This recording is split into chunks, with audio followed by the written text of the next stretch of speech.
Eh bien les amis, nous reprenons les bonnes habitudes avec la rentrée et la foire aux questions ne déroge pas à la règle. Comme chaque semaine, je réponds à toutes vos questions sur Instagram, une petite story que je vous mets à laquelle vous pouvez participer et poser vos questions, mais aussi en direct, puisque toutes ces vidéos sont toujours faites en live, donc n'hésitez pas à venir nous rejoindre pendant le petit pré-show avant la vidéo en elle-même. Et là, c'est un moment dans lequel on discute, on échange. Je sais que vous appréciez ça, et moi aussi, j'adore le faire. Donc voilà, c'est un moment extrêmement privilégié, et je trouve que c'est cool de pouvoir comme ça échanger.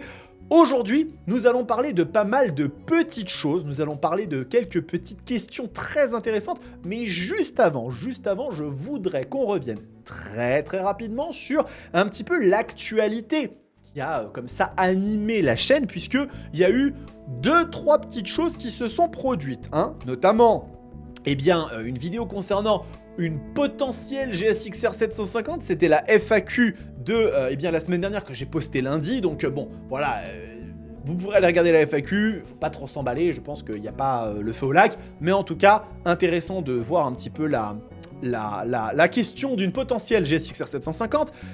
La Honda EV Fun, le modèle électrique de chez Honda qui roule, qui a été testé et qui est bientôt peut-être commercialisé, on verra. En tout cas, ils nous ont donné rendez-vous le 15 septembre et vous avez cette vidéo-là.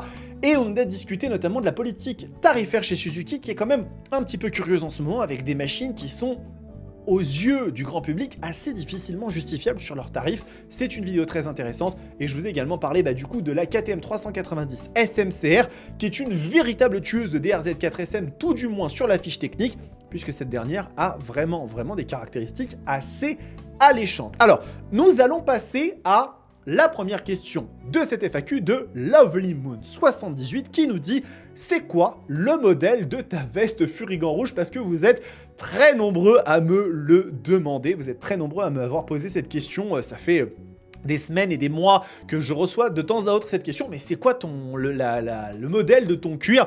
Donc je vous réponds immédiatement, comme ça le suspense est enlevé. Mon cuir est le Raptor Evo 3, c'est une veste de chez Furigan qui est mon partenaire. Alors pour le coup celle-ci, ils me l'ont pas envoyée, c'est une veste que je possédais avant de commencer à bosser avec eux. C'était d'ailleurs un cadeau d'Espace Murit, dont je les en remercie encore pour notre collaboration.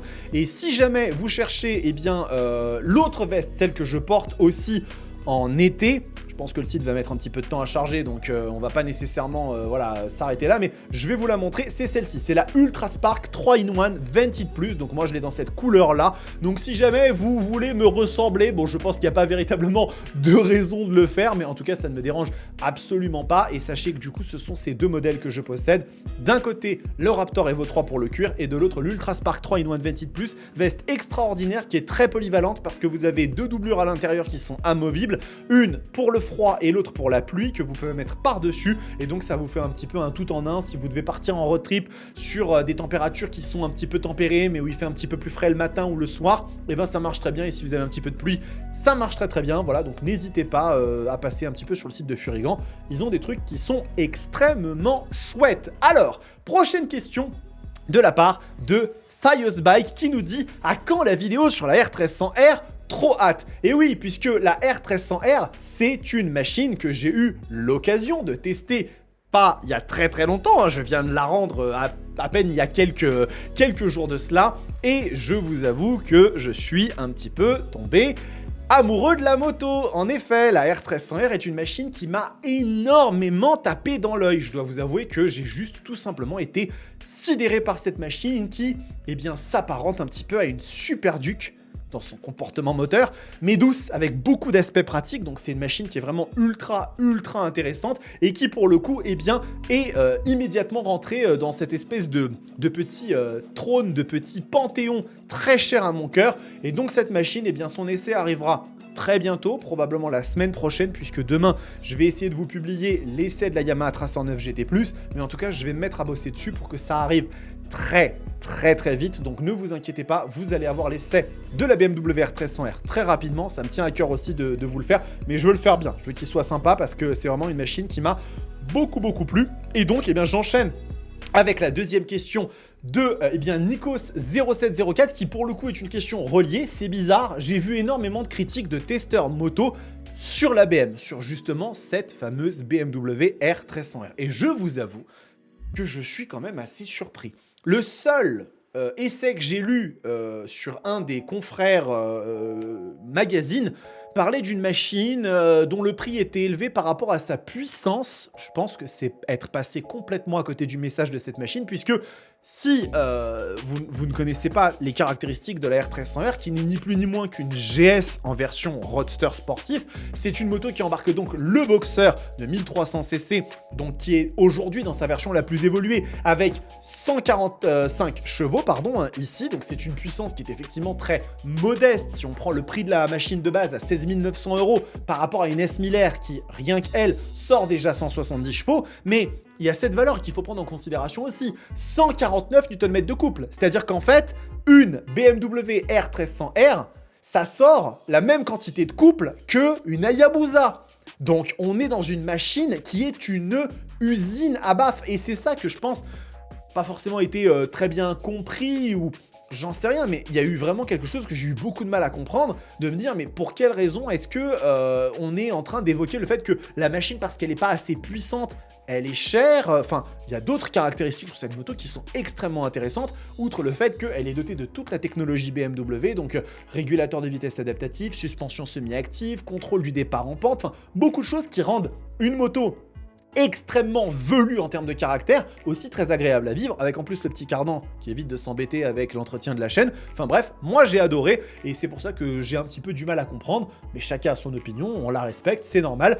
Voilà, sachez qu'en tout cas, moi je n'ai pas du tout été déçu de cette machine, et j'ai hâte de vous en présenter l'essai encore une fois, qui à mon avis sera très sympa. Ensuite, nous avons une question de la part de Reptile Cove qui nous dit: penses-tu que la passerelle devrait se faire en plusieurs étapes? Exemple, A1 95 chevaux max, puis le full. Et alors, cette question, j'ai presque hésité à la mettre en sujet de une de cette FAQ parce que c'est un sujet qui m'importe énormément, dans le sens où je suis totalement d'accord avec Reptile Cove et je n'ai eu de cesse de le répéter depuis que j'ai commencé mon activité de créateur de contenu et à partager un petit peu mes opinions sur le monde de la moto avec vous. Je trouve que le permis A2 en l'état est à mon sens. C'est une hérésie, c'est un non-sens parce que je trouve qu'aujourd'hui, on est dans un contexte où pendant 2 ans, on va vous limiter à 47,5 chevaux. Donc, j'ai pris cette CBR 650R à dessein, vous vous en doutez si vous connaissez les caractéristiques de la machine. Et en fait, au bout de 2 ans, si vous avez les moyens, vous pouvez faire littéralement ce que vous voulez. C'est-à-dire que vous allez pouvoir rouler, qu'en sais-je, sur une Suzuki Hayabusa. Vous pouvez vous la payer, aucun problème. Donc vous passez de 47,5 chevaux à 190. Et ça, c'est pas pour aller citer des machines hyper sport, type Panigale, etc., qui dépassent allègrement les 200 bourrins. Et en fait, je trouve qu'il y a un manque de progressivité. Aujourd'hui, on pourrait tout à fait se dire que on a le permis A2, on passe la passerelle, pendant 1 an, on est limité à 47,5 chevaux, aucun problème, je le comprends, on se familiarise avec la machine, etc. Mais enfin, on n'a pas besoin de 2 ans pour se familiariser avec 47,5 chevaux. Et puis, au bout d'1 an, sur cette durée de 2 ans de passerelle, on divise en 2, au bout d'1 an, on a le droit légalement d'aller débrider sa machine, d'avoir accès au moins aux 95 chevaux qu'elle fait. C'est pour ça que je parle de la CBR 650R, parce que c'est une moto qui d'origine fait 95 chevaux. Et du coup après, pendant 1 an, on est libre de pouvoir rouler avec une machine en 95 chevaux. Et on passe finalement au bout d'1 an, donc la durée de 2 ans total du A2, en version libre. Et là comme ça, on peut se faire plaisir. Et je trouve que vraiment c'est dangereux presque de rouler pendant 2 ans en 47,5. Et juste en fait, la raison pour laquelle il n'y a pas plus d'accidents, c'est juste que la plupart des motards qui passent le A2 sont des motards qui sont plutôt jeunes, qui n'ont pas forcément beaucoup de moyens financiers, ni d'acheter une machine très chère et puissante, ni avec une assurance qui coûte cher. Mais si c'était le cas, il y aurait beaucoup plus d'accidents, il y aurait beaucoup plus de gens qui achèteraient des motos ultra puissantes et qui n'auraient pas l'expérience. Alors que c'est vrai qu'effectivement, à partir du moment où vous avez une moto qui fait 95 chevaux débridés, le passage permet de justement se faire plaisir pendant 1 an de plus, voilà, et quand on a le total de 2 ans, et bien là on passe en libre sans même avoir besoin d'un papier ou quoi que ce soit, puisque ça fera déjà 95 chevaux depuis 1 an, et on sera très bien. Bref, vous avez mon opinion là-dessus, mais je trouve qu'effectivement aujourd'hui le permis A2 est mal branlé, et que même si on parle juste de notion de puissance et de couple, parce qu'en fait, on vous bride sur la puissance, mais le couple, on vous bride pas. Je vous rappelle quand même, au cas où ce soit nécessaire de le rappeler, hein, qu'une BMW R18 qui fait 150 Nm de couple, c'est une moto bridable en A2. Hein. Donc voilà, réfléchissez un peu à tout ça.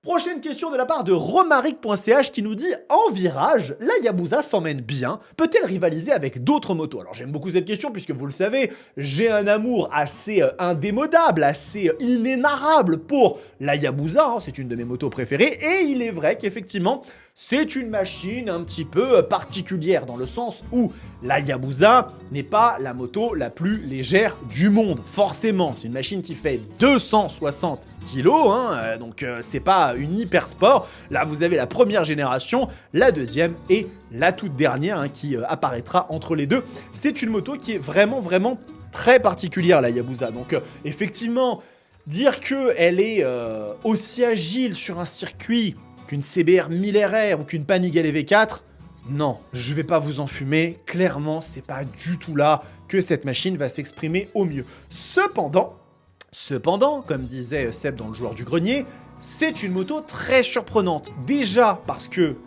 malgré son poids, une fois passée la barrière des 5 km/h, elle se manie extrêmement facilement, surprenamment facilement, et surtout parce que c'est une machine qui a des aptitudes dynamiques qui sont ahurissantes par rapport encore une fois à ses dimensions. Il faut savoir qu'une Hayabusa, ça reste une GSXR surdimensionnée, c'est-à-dire vraiment une hyper sportive avec un poil plus de confort, un poil plus bodybuildé, avec un moteur qui est rempli de couple, mais ça reste une machine qui a un ADN sportif et qui par conséquent, avec cet ADN sportif, eh bien, peut se permettre de faire des choses qui sont assez surprenantes. Bien évidemment, les grandes courbes sont plutôt son terrain de prédilection, mais néanmoins, vous seriez quand même surpris de voir à quel point cette machine peut vraiment se débrouiller. Et si vous n'avez pas eu l'occasion d'en tester une, c'est compliqué d'essayer une Hayabusa, mais si vous le pouvez, vous verrez que c'est une moto extrêmement chouette dans toutes les phases de pilotage, à partir du moment où on la conduit fluidement, plutôt que de la brusquer, comme ça peut être le cas avec des motos beaucoup plus légères.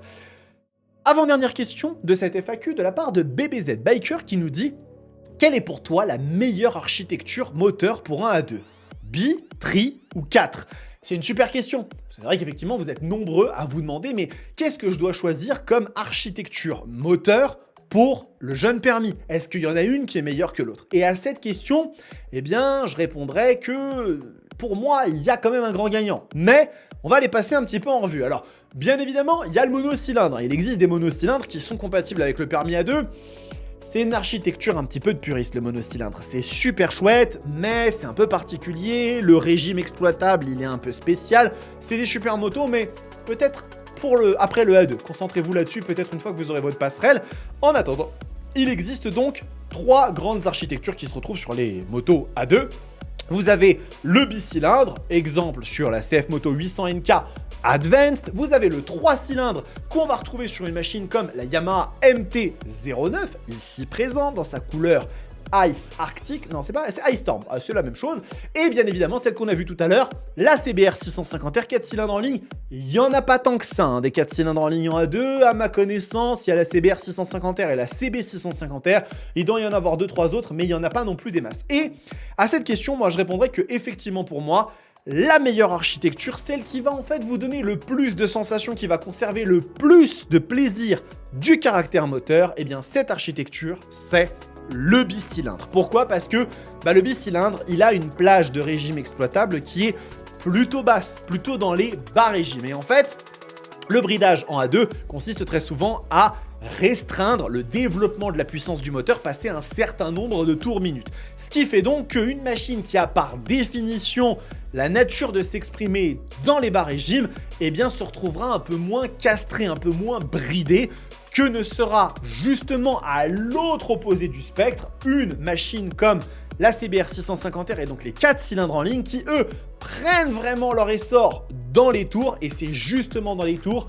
qu'ils seront bridés et donc par conséquent ça devient rapidement un petit peu pas génial l'affaire. Alors ça veut pas dire qu'il faut pas prendre une CBR 650R pour kiffer, parce que si vous adorez la gueule de la machine et que voilà, vous pourrez quand même passer 2 ans très très bien. Mais si on parle de sensation pure au moment de tourner la poignée, je vous avoue que le bicylindre est un peu plus adapté à mon sens. Et vous avez la possibilité aussi de partir sur le compromis qui est celui du 3 cylindres en ligne. Le 3 cylindres en ligne, ça peut être vachement intéressant, mais attention quand même, il y a 3 cylindres en ligne et 3 cylindres en ligne. Pourquoi? Parce que en fait, il existe des motos comme la MT-09 qui est un peu velue dans les bas régimes et qui va avoir un comportement presque plus proche du bicylindre que du 3 cylindres standard, ou que le 4 cylindres on va dire. Et vous avez des motos type Triumph Street Triple 765 qui, elles, sont beaucoup plus haut perchées dans les tours. Et là, du coup, le 3 cylindres, il a tendance à être un peu moins fun. Vous pourriez par exemple partir sur une Trident 660 qui, elle aussi, est un 3 cylindres en ligne Triumph, mais un peu étagé plus bas. Et donc, du coup, ça peut être sympa. Mais en tout cas, ça peut être très cool si vous avez les moyens, parce qu'une MT-09 en A2, c'est pas forcément donné. Dans les A2, il y a aussi la Z900 en 4 cylindres en ligne, et qui est une machine très populaire. Voilà, mais moi, je recommande pas nécessairement. Et celle qui, pour moi, gagne les suffrages, c'est vraiment le bicylindre qui est, à mon sens, la meilleure architecture. Nous terminons cette FAQ par une deuxième question de Reptilkov qui a décidément été très prolifique cette semaine et qui nous dit: QJ Motor devient un sérieux concurrent en sportive mid-size, comment vois-tu leur avenir? Super intéressant puisque on est actuellement dans une phase où les constructeurs chinois, ils sont au cœur de l'équation. Vous le savez, on va faire une petite vidéo dans la semaine qui vient sur le marché de la moto en août et vous allez voir que les constructeurs chinois ont encore pris des places. CF Moto, ils sont 3e au classement si je dis pas de bêtises, ce qui est totalement hallucinant. Et écoutez, on va regarder justement un petit peu de quoi il en retourne en parlant de cette fameuse SRK 921 RR qui est, il est vrai, une concurrente qui, sur le papier, est très intéressante, très sérieuse sur les sportives mid-size comme la 675 SRR, un petit peu moins puissante, et aussi la Yamaha R9, pour ne pas citer les Panigale V2 et aussi KTM 990 RCR. Et c'est vrai qu'effectivement, QJ Motor, ils sont en train de monter et surtout de cristalliser beaucoup de curiosité avec cette moto, qui est effectivement un petit peu dans le viseur, parce que pour 13 499 €, soit le prix finalement presque d'une Yamaha R9, vous avez une machine avec un 4 cylindres en ligne de 921 cc qui fait 130 chevaux, contrôle de traction ride-by-wire, régulateur de vitesse, quick shifter up and down, fourche Marzocchi, étrier Brembo, une machine qui a une bonne tête, et effectivement, écoutez, tout ça, ça donne plutôt envie. Vous regardez l'écran, on a quelque chose qui a l'air d'être plutôt sexy. Une moto qui fait vraiment assez envie. Alors bien évidemment, il y a des choses, notamment le petit échappement, il est très joli mais il fait penser à MV Agusta. Bon, le moteur à l'intérieur, c'est le moteur d'une Brutal 921, donc forcément, on retrouve les codes. Mais après, c'est pas tout, on a aussi d'autres machines chez QJ Motor. On a la gamme des sportives, avec 4 sportives déjà qui existent. Les Roadsters, on en a 3. Les Adventures, on en a 3. Vous voyez quand même qu'on a beaucoup de machines. D'ailleurs, on a un V4 qui est proposé chez QJ Motor pour un custom en V4. Quelque chose de très original. Et je vous avoue qu'effectivement, QJ, ça va peut-être être une marque qu'on va avoir dans le viseur plus rapidement que ce qu'on pensait. Parce que moi, je m'attendais vraiment à ce qu'on ait plus l'œil sur Zontes, qui avec la 703 RR, la 703F cristallisait aussi pas mal de curiosité et d'attente. Mais, il se pourrait que QJ Motor, ils aient vraiment quelque chose à jouer. Faut savoir que quand j'étais à l'ECMA l'année dernière, quand je suis allé à l'ECMA 2024, le stand QJ Motor était bien plus grand. Mais attention, quand je vous dis bien plus grand, c'est bien plus grand que celui de CF Moto. QJ Motor en Chine, c'est des géants, vraiment. Il y a beaucoup de machines de chez QJ Motor que nous n'avons pas en Europe, mais il faut savoir que QJ, quand ils font une catégorie de moto, par exemple Roadster, ils font 9 variantes différentes. Donc ils vont faire une 125, une 250, une 300, une 500, une 600, jusqu'à 1000. Et après, ils font aussi de la gamme transversale, où ils font cette même cylindrée en 5 versions différentes. Custom, trail, sportive, roadster, tout ce que vous voulez. Et donc du coup, c'est une marque qui a beaucoup de puissance en Chine et qui a la possibilité aussi de venir très rapidement en France. Et en Europe, pour l'instant, le réseau est moins développé que celui de CF, mais attention, c'est importé par la CIMA pour le moment. Il se pourrait que les choses évoluent. Moi, je vais bientôt avoir un partenariat aussi techniquement avec une concession qui fait des marques de la CIMA, donc notamment QJ Motor, Moto Morini, Royal Enfield, donc ça va être très très cool. Donc je pourrais vous tester des QJ et voir un petit peu comment ça évolue. Voilà les amis, c'est tout pour cette petite FAQ de la semaine, j'espère que ça vous a plu. Beaucoup de nouveautés qui vont arriver, hein. L'essai de la Yamaha Tracer 9 GT+, n'en est qu'un, vous avez celui de la R1300R aussi bien évidemment, il va y avoir plein de choses très chouettes, donc abonnez-vous à la chaîne, meilleur soutien que vous puissiez m'apporter, et puis éventuellement si vous le souhaitez, les membres Roadster, ça vous donne accès à certains avantages comme l'avant-première de certaines vidéos, et en attendant les amis, prenez soin de vous, kiffez vos bécanes, ciao.